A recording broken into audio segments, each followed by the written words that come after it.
Hey, wanna know how to transfer files from USB flash drive to your Samsung Galaxy A25?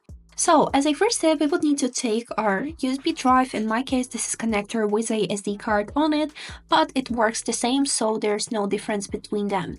As a next step, make sure that the cable is Type-C, so it matches your phone. And then we would need to plug it in into the charging port of our phone, which is located here at the bottom part. So let's plug it in.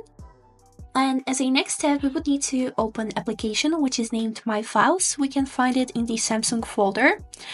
And then here at the tab storage, we would need to find our USB storage 1. In your case, the name can be different, but let's click on it. And here we would need to find the files that we would like to transfer to our phone.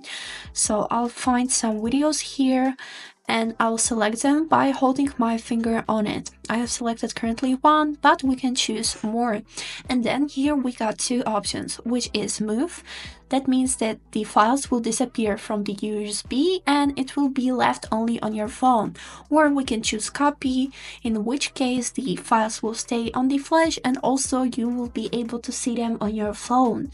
So let's choose copy, and here we would go to this folder DCM. Here choose camera and click copy here.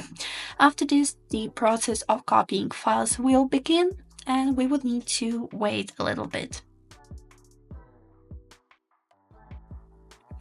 And this is it. We got the notification which is saying copy completed, and we can go back to our phone storage and check if it's there. So here we can go to the internal storage. Here choose the folder which we have chosen, and yes, here is it. You can see this orange circle which is signaling that these files are new, and that's it.